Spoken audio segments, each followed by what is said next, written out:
Hello बच्चों, welcome to fast learning by FSL. आज हम फिर से आ चुके हैं आपके लिए क्वेश्चन नंबर 12 और 13 लेकर। क्वेश्चन नंबर 12 और 13 देखेंगे। क्वेश्चन नंबर 12 और 13 किस तरीके से होता है, ठीक है। आइए चलिए देखते हैं कैसे होता है। अच्छा बच्चों, समझेंगे कुछ ज़्यादा ऐसा कुछ नहीं है कि बहुत ज़्यादा मुश्किल है, ठीक है। हमें कहा गया है कि from the top of 7 metre high building, means आपको एक बिल्डिंग चाहिए होगी सबसे पहले।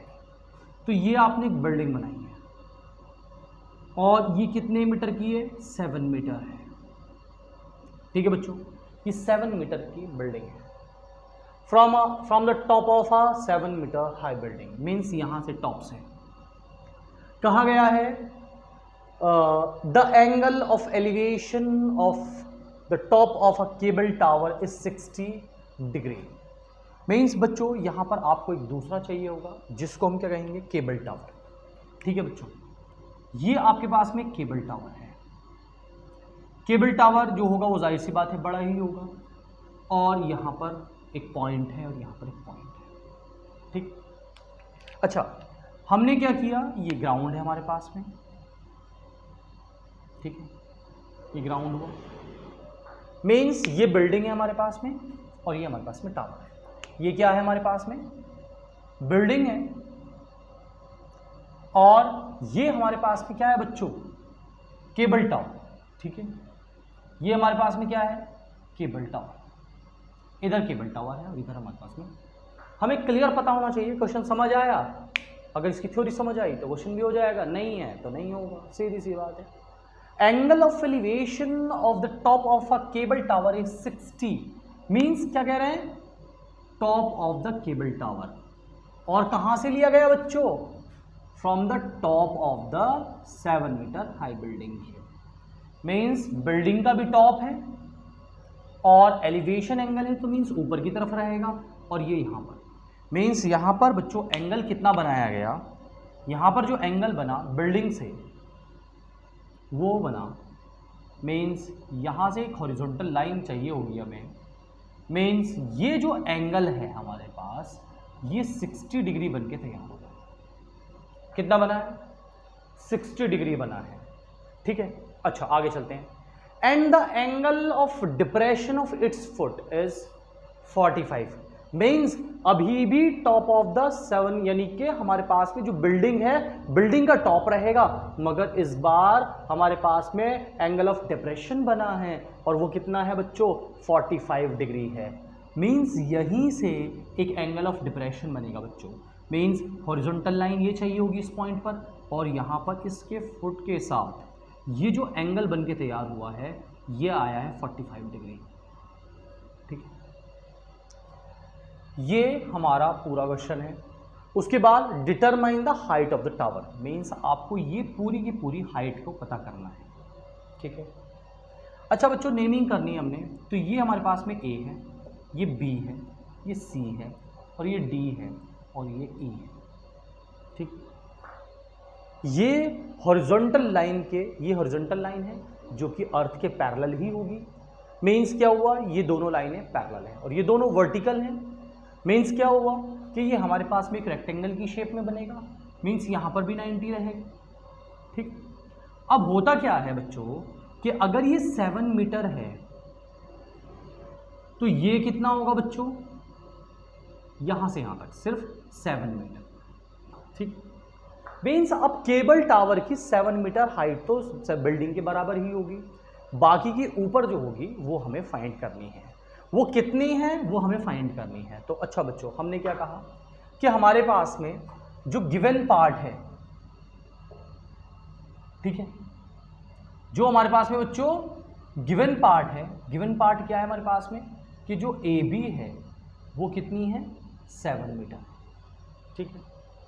यहां पर हमारे पास में ए बी है। अब हम यहां पर क्या कह सकते हैं कि सी डी और ए बी आपस में बराबर होंगे, सो सी डी की वैल्यू भी 7 मीटर हो, सो ठीक है। अच्छा, क्वेश्चन नंबर कौन सा कर रहे हैं बच्चों, अभी हम 12 कर रहे हैं, ठीक है, क्वेश्चन नंबर 12, ठीक है। अच्छा, ये 7 है और ये हमारे पास में 7 है, ठीक। अच्छा बच्चों, अब क्योंकि ये दोनों लाइनें पैरेलल होंगी तो ये हमारे पास में एक ट्रांसवर्सल है और ये हमारे पास में ऑल्टरनेट इंटीरियर एंगल से बराबर हो जाता है। मींस ये एंगल 45, तो ये वाला एंगल भी हमारे पास में 45 डिग्री का ही होगा। अब हमने क्या किया बच्चों, एक ट्राइंगल तो ये वाला लगाएंगे, नीचे वाला कौन सा ट्राइंगल लगाएंगे, जरा ध्यान देखते हैं, ध्यान से देखते हैं। एक ट्राइंगल ये लगाएंगे हमारे पास में, ठीक है। अच्छा बच्चों, हमने ये ट्राइंगल लगाया रेड वाला, ठीक है। इससे क्या बेनिफिट होगा जरा समझते हैं। हमें निकालनी है ये हाइट। अब ये हाइट जब निकलेगी तो ट्राइंगल ये यूज़ होगा। इसमें सिर्फ एक डिग्री एंगल तो हमें गिवन है, मगर हमारे पास में ना तो ये है, ये तो हमें फाइंड करनी है, और हमारे पास में इसका बेस भी नहीं है। और हाइपोटेनियस तो आजकल यूज़ हो नहीं रहा, ज़्यादातर 10 के फॉर्मूले का इस्तेमाल कर रहे हैं हम, ठीक है। 10 के फॉर्मूले का इस्तेमाल कर रहे हैं, इसीलिए ये तो हमारे पास में फाइंड करना है और ये हमारे पास में है नहीं। जब तक ये नहीं होगा तो ये नहीं फाइंड होगा। इसका मतलब ये जो होगा ये इसके पैरेलल और इक्वल है, मीन्स ये इसके पैरेलल और इक्वल होगा। और ये निकालने के लिए हमने ये एंगल लगाया और इस तरीके से यहाँ से हमारे पास निकल चले, ठीक है। अगर हम चाहें तो इसी को कैलकुलेट कर सकते थे, बट हमने यहाँ से नहीं किया। हम कहाँ से कर रहे हैं, यहाँ से कर रहे हैं, ठीक है। अगर आप चाहते तो आप इसी को बोल सकते थे कि ये आपका एक ट्राइंगल है, अगर ये परपेंडिकुलर यानी कि ये आपका एंगल है तो ये परपेंडिकुलर हो जाएगा, ये बेस हो जाएगा, ये हाइपोटेनियस हो जाएगा, और ये 7 मीटर था तो ये भी 7 मीटर, ये फाइंड हो सकता था। मगर हम ये कह रहे हैं ये फाइंड कर लेंगे तो ये इसी के इक्वल है।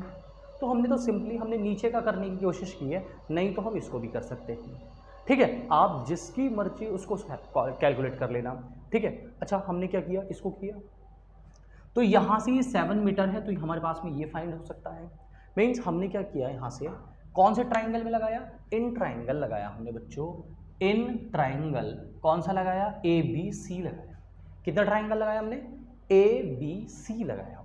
ABC ट्राइंगल में क्या होगा बच्चों, जरा ध्यान दो, एंगल C लगेगा, यानी कि tan C लगेगा। और tan C की वैल्यू क्या होती है बच्चों, परपेंडिकुलर, मीन्स AB अपॉन में BC, ठीक है। AB अपॉन में BC मीन्स ये परपेंडिकुलर और ये बेस है, क्योंकि एंगल के सामने वाला परपेंडिकुलर और ये दूसरा वाला बेस होता है हमारे पास में, ठीक है। अब हमारे पास में क्या हुआ कि ये परपेंडिकुलर है और ये बेस है, means tan C means tan 45। और उसके बाद हमारे पास में क्या हुआ बच्चों, tan AB, यानी कि AB की वैल्यू कितनी है यहाँ से हमारे पास में 7, और अपॉन में BC हमें फाइंड करना है। अच्छा बच्चों, tan 45 की वैल्यू 1, 7 अपॉन में BC, और BC इधर चला जाएगा तो BC की वैल्यू कितनी आई, 7। मीन्स बच्चों अगर 7 आई है हमारे पास में ये, तो 7 मीटर अगर ये हुई तो हमारे पास में AD भी 7 मीटर ही होगी। मीन्स AD भी कितना, AD और BC आपस में इक्वल हैं, तो सो AD की वैल्यू कितनी होगी, 7 मीटर ही होगी।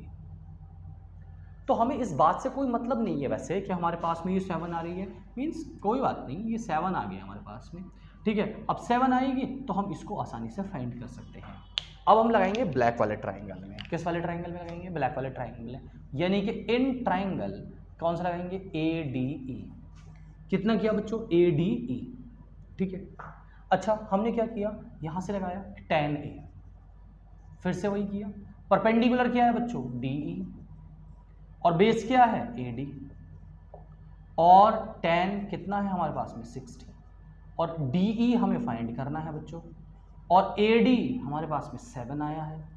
और tan 60 की वैल्यू बच्चों कितनी होती है, बताएगा कोई, 7, यानी कि tan 60 की वैल्यू कितनी होती है, अगर हम देखें sin 60 की वैल्यू √3/2, और उसकी 1/2, 2 से 2 कट जाएगा, यानी कि हमारे पास में आएगा √3।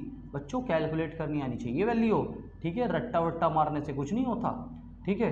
अगर आपको अंडरस्टैंडिंग है ना क्लियर, तो समझो क्लियर हो जाएंगी सारी चीज़ें, इसीलिए आपको करनी होंगी। अब यहाँ से ये इधर आ जाएगा, तो इसका मतलब DE की वैल्यू 7/3 मानी जाएगी बच्चों। कितनी मानी जाएगी, 7/3। तो ये बच्चों कितनी आई हमारे पास में, 7/3। तो हमारे पास में क्वेश्चन क्या था, हमारा क्वेश्चन था बच्चों ये वाला part, determine the height of the tower, determine the height of the tower, यही था क्वेश्चन। इसका मतलब हमें तो निकालनी है हाइट, तो हाइट निकालनी है तो हम यहाँ पर कहेंगे कि हाइट ऑफ द टावर, क्या कहेंगे बच्चों, हाइट ऑफ द टावर। अब हाइट ऑफ द टावर कितनी है हमारे पास में, ये पूरी है, C से E तक है, ये CE है, और CE कितने पार्ट में बटा हुआ है, CD और DE, CD प्लस DE में बटा हुआ है। और CD की वैल्यू हम पहले कैलकुलेट कर चुके हैं 7, और DE की वैल्यू कितनी है 7/√3। अच्छा बच्चों दोनों में 7 है तो 7 कॉमन हुआ तो ब्रैकेट के अंदर क्या बचा 1 प्लस √3। मीन्स अगर हम इसको ऐसे लिख दें √3 + 1 तो कोई फ़र्क नहीं पड़ेगा, और ये हमारे पास में इतने मीटर इसकी हाइट हो जाएगी। ठीक है बच्चों, ऐसे मत कर देना 7 और 7 14 और √3, क्योंकि उसके साथ एक इरेशनल नंबर है, और irrational number like as variable work करता है। सो हम उनको एक साथ ऐड नहीं कर सकते, हम उनमें से सिर्फ कॉमन ले सकते हैं। 7 कॉमन लेंगे तो 1 प्लस √3 बोलो या √3 + 1 बोलो, इससे कोई फर्क नहीं पड़ता।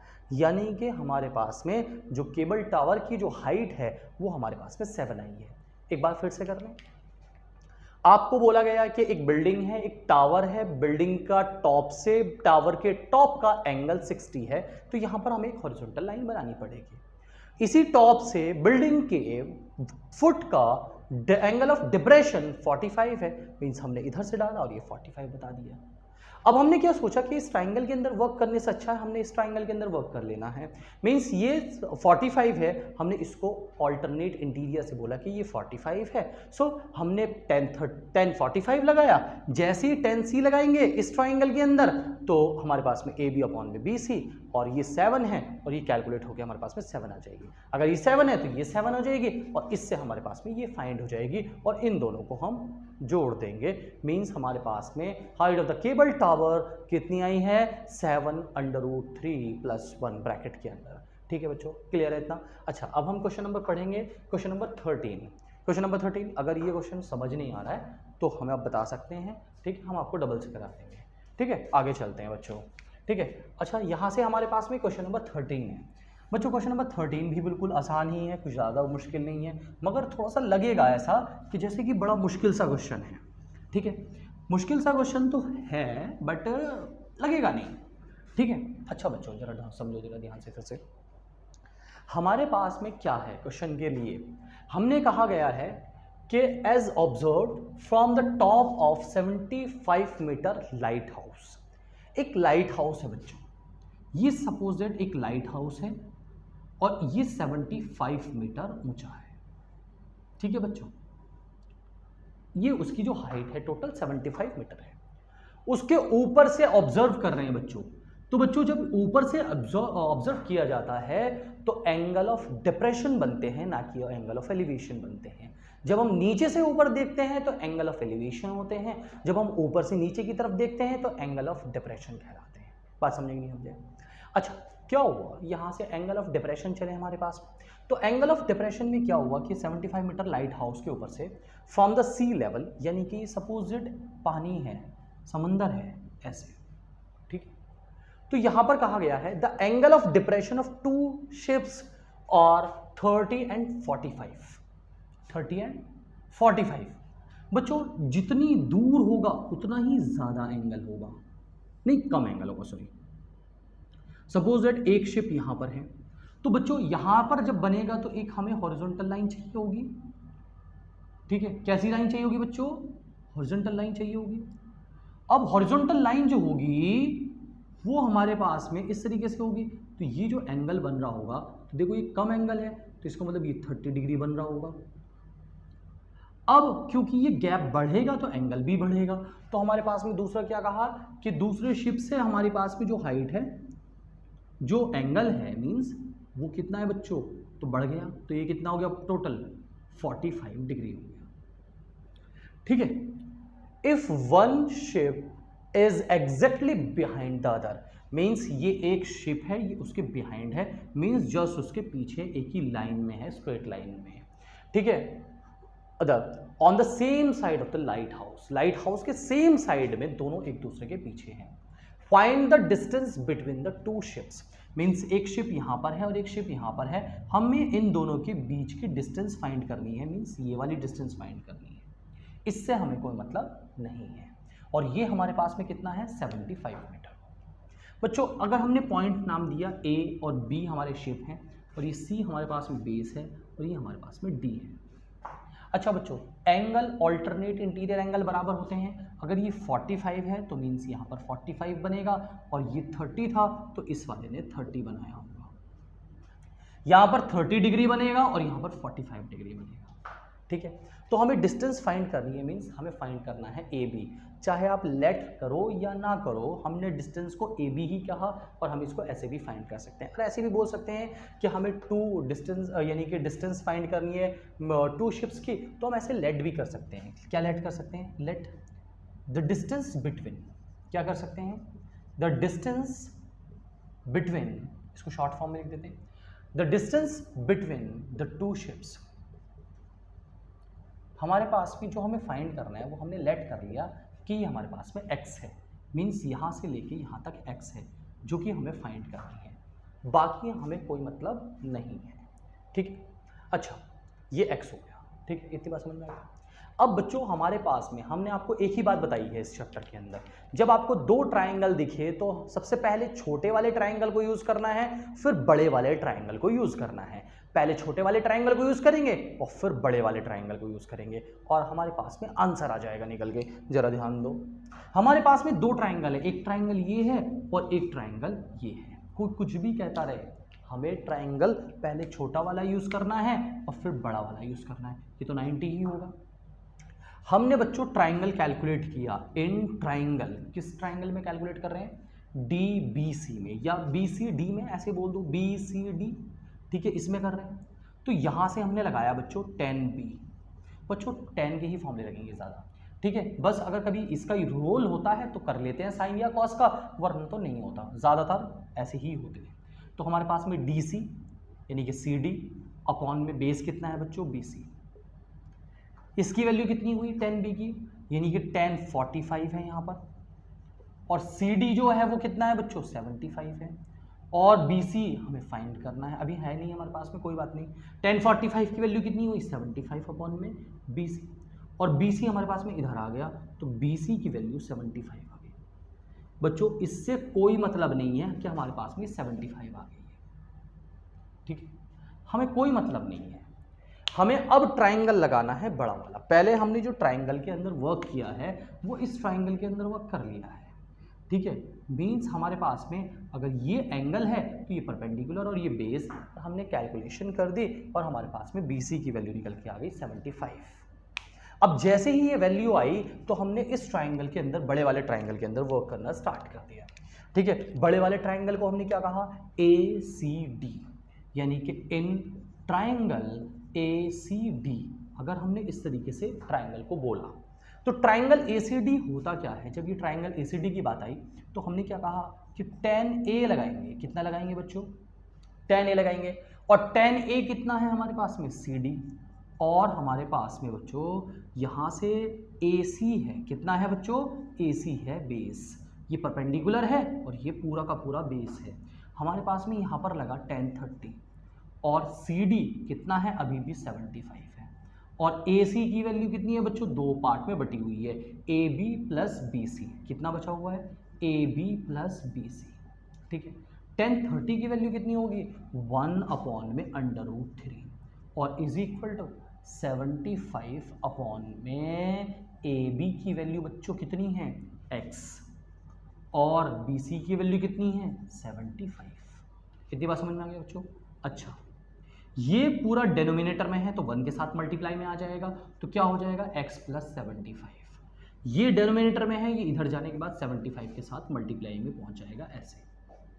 ठीक है बच्चों, अब हमें तो वैल्यू x की चाहिए, यही तो है डिस्टेंस हमारी, means x is equal to 75 √3 minus 75।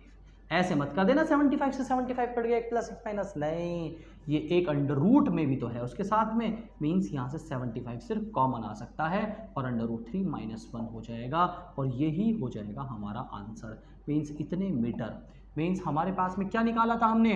The distance between two ships. क्या? द डिस्टेंस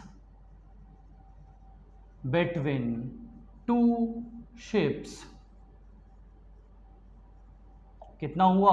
75 √3 -1, इतने मीटर की डिस्टेंस होगी। बोलो बच्चों, बात समझ में आ गई? मीन्स क्या हुआ, क्वेश्चन हमारे पास में इस तरीके से था कि एक लाइट हाउस है 75 मीटर ऊंचा, उसके ऊपर से ऑब्जर्व किया गया 2 शिप को, एक शिप यहाँ पर है और एक शिप यहाँ पर है, और जैसे ही शिप्स को हमने यहाँ पर किया तो इसके लिए एंगल जो बन रहा था बच्चों वो बन रहा था 30 डिग्री का, और जैसे ही यहाँ पर हमने देखा इसके लिए बन रहा था 45 डिग्री का। मीन्स हमने क्या देखा कि ये 30 है तो ये भी 30 होगा, और ये 45 है तो ये 45 फ्रॉम अल्टरनेट इंटीरियर एंगल।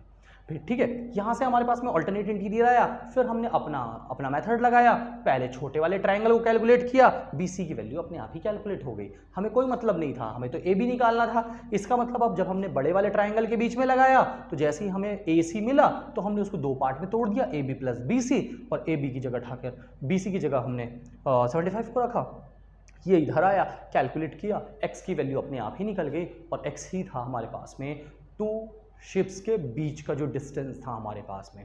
ठीक है बच्चों, अभी के लिए फिलहाल लेते हैं, नेक्स्ट वीडियो में देखते हैं नेक्स्ट क्वेश्चन को। Thank you.